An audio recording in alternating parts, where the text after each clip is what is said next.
नमस्कार, मैं हूँ मनविंदर। एमबीएन नेटवर्क पे आप सभी लोगों का बहुत स्वागत है।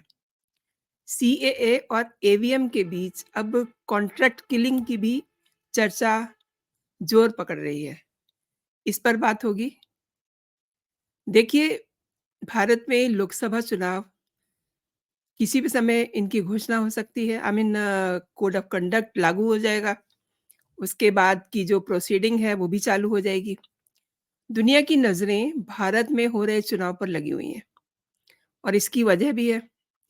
भारत 4th लार्जेस्ट इकोनॉमी वाला देश बन चुका है।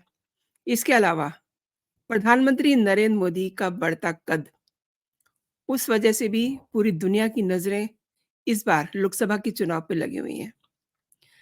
कइयों के पेट में ये भी दर्द हो रहा है कि उनका कद बहुत बड़ा है। देश के अंदर कुछ लोग बदअमनी फैला रहे हैं, कुछ ईवीएम का मुद्दा बना रहे हैं, तो किसी को सीएए से दिक्कत हो रही है। कांग्रेस को बड़ी तकलीफ हो रही है ईवीएम से। मतलब अचानक से वो ईवीएम की बात करते हैं, चूँकि जो चुनाव आयुक्त हैं, उनकी नियुक्ति हुई है, उसको लेकर के अब ईवीएम पे बात शुरू हो गई है। राहुल गांधी अपने यात्रा पर हैं, लेकिन वो चुनाव पर फ़ोकस ना करके अचानक से उन्होंने ईवीएम को छेड़ दिया है। कभी ईवीएम को तो कभी बेरोज़गारी को वो अपनी बातचीत में ला रहे हैं। वहीं केजरीवाल सरीखे लोग सीएए की बात करके एक मुद्दा बना रहे हैं। यानी कि उनके सामने कोई मुद्दा नहीं है। उन्हें इनफैक्ट कोई चिंता भी नहीं है। वो मुद्दे ऐसे तलाश रहे हैं, जिससे उन्हें भारत का फेस जो है, एक तरह से खराब करने का मौका मिल जाए। दूसरे शब्दों में कहें तो उनको नरेंद्र मोदी को नीचा दिखाने का मौका मिल जाए, जो कि उन्हें मिल नहीं रहा है। अब आप देखिए ना कि पंजाब से जो किसान आने वाले थे, जिन्हें खालिस्तान का सपोर्ट है, उसको लेकर के केजरीवाल कितने परेशान थे कि किसानों को, बेचारों को दिल्ली नहीं आने दिया जा रहा है। वो रामलीला ग्राउंड में ही तो बैठना चाह रहे हैं, लेकिन उन्हें बैठने नहीं दिया जा रहा है। अब अगर उधर से वो फेल्योर हो गए हैं, मतलब शंभू बॉर्डर से उनको आगे नहीं घुसने दिया, तो अब उनकी प्रॉब्लम दूसरी हो गई है। अब उन्हें सीएए की चिंता हो गई है। उस पे शोर मचा रहे हैं, उनका शोर सुनाई दे रहा है। शायद उन्हें खालिस्तान के जो समर्थक हैं पन्नू, उनका डर है। और इसी बीच एक डॉक्यूमेंट्री ब्रॉडकास्टर सीबीसी न्यूज़ ने रिलीज़ की है, कॉन्ट्रैक्ट टू किल। ये उन लोगों की साजिश है जो भारत के खिलाफ एक गलत नैरेटिव गढ़ते रहते हैं, प्रोपेगेंडा करते हैं। इसमें हमारे यहाँ के बहुत सारे मीडिया हाउसेस भी हैं। देखिए क्या-क्या चल रहा है, ये मैं आपको दिखाती हूँ।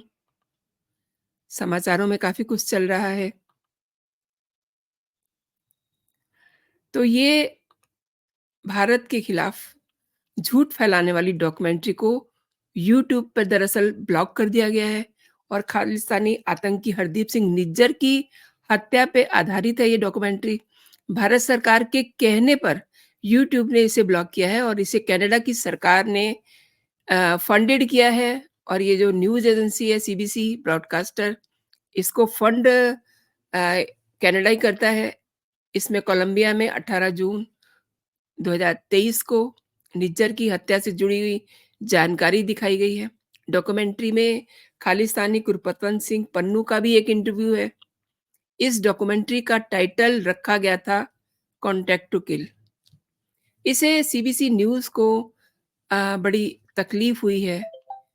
आप ये भी समझ लीजिए कि उनके पेट में दर्द हो रहा है कि इसको भारत में दिखाया क्यों नहीं गया। अब आप ये देखिए ना कि अपनी डॉक्यूमेंट्री जब उन्हें पता चलता है कि इसे हटाया गया, तो ऑब्वियसली उनको तकलीफ होती है और ये चाह रहे थे कि डॉक्यूमेंट्री को दिखाया जाए। ऐसा हो नहीं सका। भारत सरकार ने यूट्यूब से बात की और भारत के ministry of electronics and information technology ने ये निर्देश दिए थे कि साइट से वो वीडियो ब्लॉक कर दी जाए। इसके बाद कंटेंट इंडिया से ब्लॉक किया गया। सीबीसी का ये कहना है कि उनका कंटेंट हटाने के लिए, यानी कि उनका कंटेंट हटाने के लिए माइक्रो ब्लॉगिंग साइट एक्स, जिसे हम ट्विटर भी कहते हैं, को कहा गया था। और कुछ ऐसी भी रिपोर्ट्स आ रही हैं कि एक्स से भी ये वीडियो हटा दिया गया है। सीबीसी ने ये भी कहा है कि इस कार्रवाई से वो खुश नहीं है। अरे! आप खुश नहीं है तो इससे भारत की सेहत पे क्या फ़र्क पड़ रहा है? और उन्होंने वही बात कही जो कभी भारत आकर के जस्टिन ट्रूडो कह रहे थे कि ये अभिव्यक्ति की स्वतंत्रता के लिए गलत है, इसको भारत में चलने देना चाहिए। वो इस संबंध में भारत सरकार से बात भी कर रहे हैं और उन्होंने अपनी डॉक्यूमेंट्री को कुछ सो कॉल्ड पत्रकारों और एडिटोरियल के समक्ष रखने वाले नेतृत्व से भी चर्चा की है, काफ़ी रिसर्च की है और उनके हिसाब से इसे हटाना सही नहीं है। और वो ये भी कह रहे हैं कि उन्होंने वीडियो द फिफ्थ स्टेट से प्राप्त किया था और एक से अधिक स्रोतों द्वारा स्वतंत्र रूप से इसे वेरीफाई कराया था। अब आप जानना चाह रहे होंगे कि मैं इस डॉक्यूमेंट्री की इतनी बात क्यों कर रही हूँ? डॉक्यूमेंट्री में शामिल वीडियो में दिखाया गया है कि एक गुरुद्वारा है, गुरु नानक सिख गुरुद्वारे का अध्यक्ष निच्चर 18 जून 2023 को अपनी गाड़ी में बैठ पार्किंग से निकला था, लेकिन बाहर उसे एक सफ़ेद सेडान मिलती है और गाड़ी रुकते ही 2 आदमी दौड़ते हुए आते हैं और निज्जर को गोली मार के चले जाते हैं। इसके बाद डॉक्यूमेंट्री में 2 चश्मदीद गवाहों का भी ज़िक्र है, जो ये बता रहे हैं कि उन्होंने हत्या करने वालों को भागते हुए देखा है। और एक ने बताया कि उसने निज्जर को कैसे बचाने के लिए प्रयास किया और दूसरे ने हत्यारों के पीछे भागने का पीछा किया, भागते-भागते उनका पीछा किया। ये हालात तो तब है जब निज्जर को लेकर के कनाडा की काफ़ी फ़ज़ियत हो चुकी है। आपको याद होगा जी20 में कनाडा के पीएम जस्टिन ट्रूडो आए थे। उस समय वो भारत में आए तो थे, ठीक-ठाक आए थे। लेकिन यहाँ आकर के जब उन्होंने अभिव्यक्ति की स्वतंत्रता पे बात की, तो उसके बाद उनके लिए बड़ी इंसल्टिंग सिचुएशन पैदा हो गई थी। क्यों? क्योंकि उन्होंने बातें ही ऐसी की। उनका ये कहना था कि अ, कुछ भी कहने-बोलने की आज़ादी होनी चाहिए और वो ये क्यों कह रहे थे? उनका मतलब था कि पुन्नू अगर कनाडा में या कहीं भी रेफरेंडम करवा रहा है, तो इसमें किसी को प्रॉब्लम नहीं होनी चाहिए। आप जानते हैं कि पन्नू का एकमात्र क्या है, उसका फंडा क्या है? जो भी भटके हुए युवक भारत से कनाडा पहुँचते हैं, वो उनको अपने रंग में रंग लेता है और फिर एक ऐसी दुनिया में डाल देता है, जहाँ से उनका निकलना, वापस लौटना मुश्किल हो जाता है, जिसे वो खालिस्तान कहता है। और इस घटना के बाद मैं जस्टिन ट्रूडो की बात कर रही थी, तो भारत में जब वो जी20 के दौरान बातचीत करते हैं, उसके बाद जब वो कनाडा पहुँचते हैं ना, उसके बाद उनके सुर बदल गए और तभी से कनाडा और भारत के जो रिश्ते हैं, वो भी बहुत ज़्यादा अच्छे नहीं हैं। ऊपर से दिखने को सब कुछ ठीक लग रहा है, लेकिन अंदर से वो बात नहीं है जो कभी हुआ करती थी। अच्छा, कनाडा की ज़रूरत भी नहीं है भारत को, उल्टे कनाडा को भारत की ज़रूरत है। ऐसे में कॉन्ट्रैक्ट टू किल का रिलीज़ भी कई सवाल पैदा करता है। खालिस्तानी आतंकी हरदीप सिंह निज्जर की हत्या के मामले में कनाडा ने पिछले साल भारत पे कई आरोप लगाए थे। लेकिन हर आरोप का, हर सवाल का जवाब भारत ने दिया था और ये कहा था कि ये दावे बेतुके हैं और ये दुर्भावना से प्रेरित है। विदेश मंत्रालय ने भी ये कहा था कि कनाडा में हत्या हुई है, इससे भारत का क्या लेना-देना?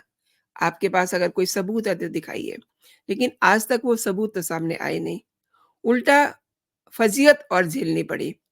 और अभी 2 दिन पहले की ही बात है, न्यूज़ीलैंड के उप प्रधानमंत्री विंस्टन पीटर्स भारत में थे और खालिस्तानी अलगाववादी हरदीप सिंह निज्जर की हत्या को लेकर के उन्होंने एक बड़ा दावा किया था। उन्होंने ये शक जताया था कि इसमें फाइव आइज़ खुफिया गठबंधन के सदस्यों को जानकारियाँ हैं। कि इसमें भारत का कोई हाथ नहीं है।